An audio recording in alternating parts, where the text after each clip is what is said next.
So, the night that, well, what happened? We ended up, we found a couple places, we called a bunch of places. We found, obviously by that point, a lot of, when you book a wedding, you're supposed to book your venue a year before. That's about the average of how long before you should book it. So we ended up calling a lot of places, and we got a couple back that had our date available because we had already sent out the save the dates, and, you know, it sucked. And, so we got a couple back. Some of them were like, this place sucks. And then I even looked at some more like farms, and there was one in South Jersey which was like an alpaca farm. It had a huge room we could have used, but it was a little bit farther than I wanted to go, and I don't know. A farm would have been cool, but I don't know if a farm per se was like our kind of a vibe. So then we found a place that wasn't that far away. It was a historic mansion. It was beautiful. I really liked it. The issue with this one was that it was in a very, not city, but like the other side. So like if you're looking at the ceremony, one side of it was an office building behind it. The other side was like a 7-Eleven, and the other side was like some Acme building.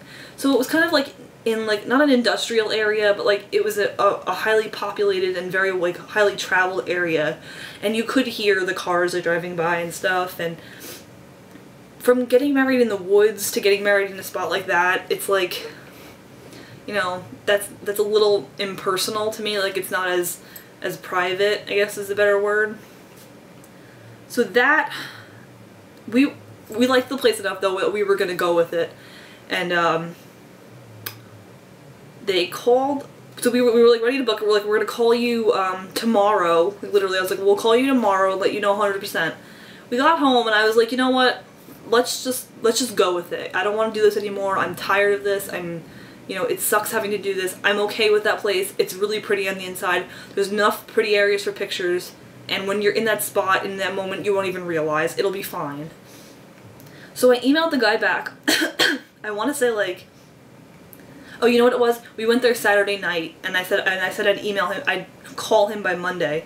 But I had been corresponding with him through email, so I emailed him back Sunday morning instead of Monday morning, which is, he's like, okay, I'll hold it for you till Monday morning. So I emailed him Sunday morning, and I had emailed him the last Sunday, and he wrote back, so like I knew he was in his office on Sunday. And he never got back to me, and I think by Tuesday, at some point Rudy got in touch with him, and he said something to the effect of, oh shit, I think I gave your date away. So, but he was gonna check and then get back to us or something, or I don't know.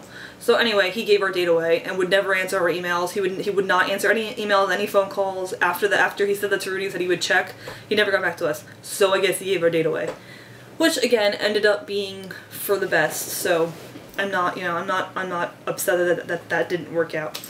Another place we looked at that was really cool, it's up on a mountain, and it's like an Asian themed place. The prices were really great, and they had a lot of options there, and another alternative couple had gotten married there, and that's how I knew about it. And it was very like black and red, so like it was still kind of cool for alternative stuff, even though it was like very Asian themed. And they let us try the food for free, which was cool because nobody else really did that. Like, just give us whatever we wanted to eat. Oh, they have a buffet on Sunday, so if you go on Sunday, they'll just let you eat from the buffet. The ceremony area was entirely, what do you call those, like paver stones? Where like it looks kind of like cobblestone, but it's like the new version. So it was entirely those stones, but it was on top of a mountain, so when you looked straight out, it just looked like a mountain view. Like, it was on a mountain, but you could see other mountains.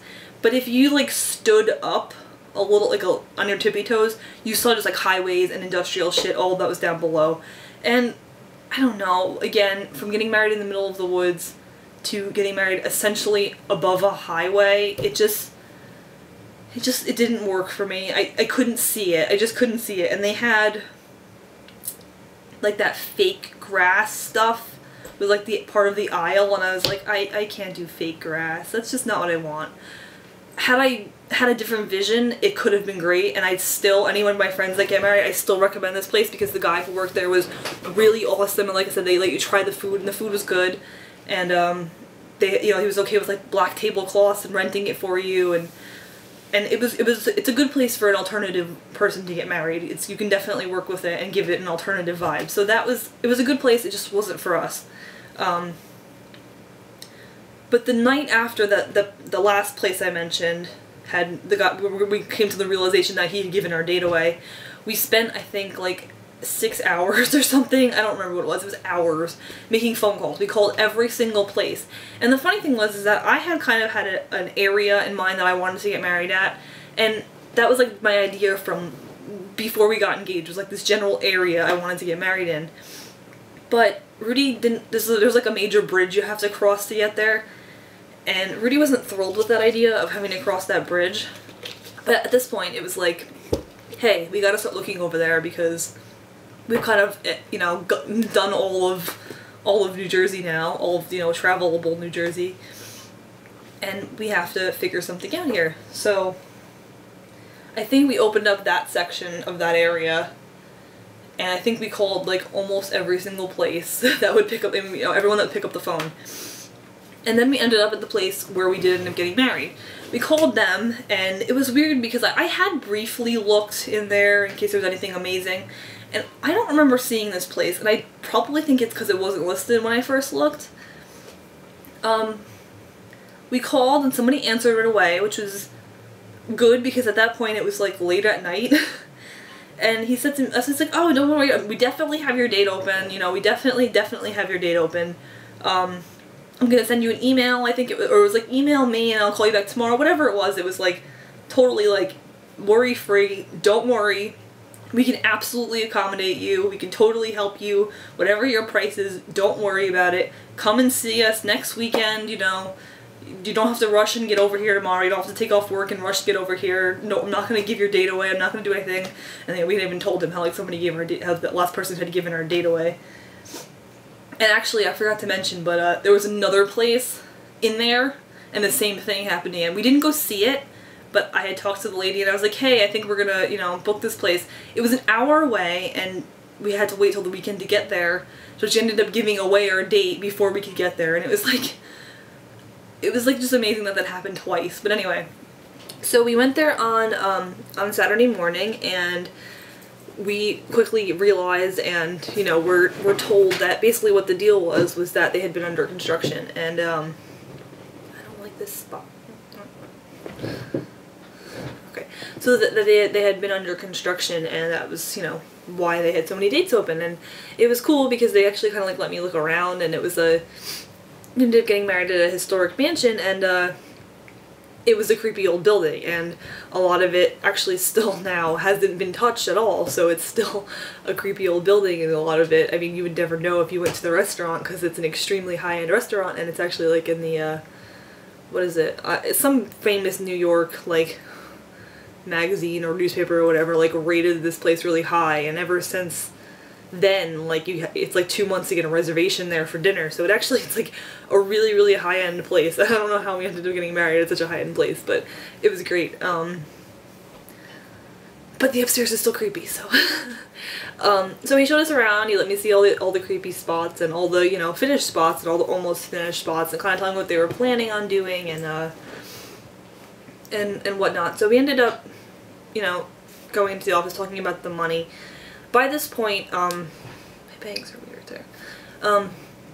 By this point we had kind of realized that we had to spend a lot more money than we wanted to spend. We had the budget for it, but I was like, I don't want to spend that much of my parents' money, I don't want to, you know, I don't want to have to, whatever. We ended up getting money from a couple different places and our own money, and using some of our own money that we had to pay ourselves back, and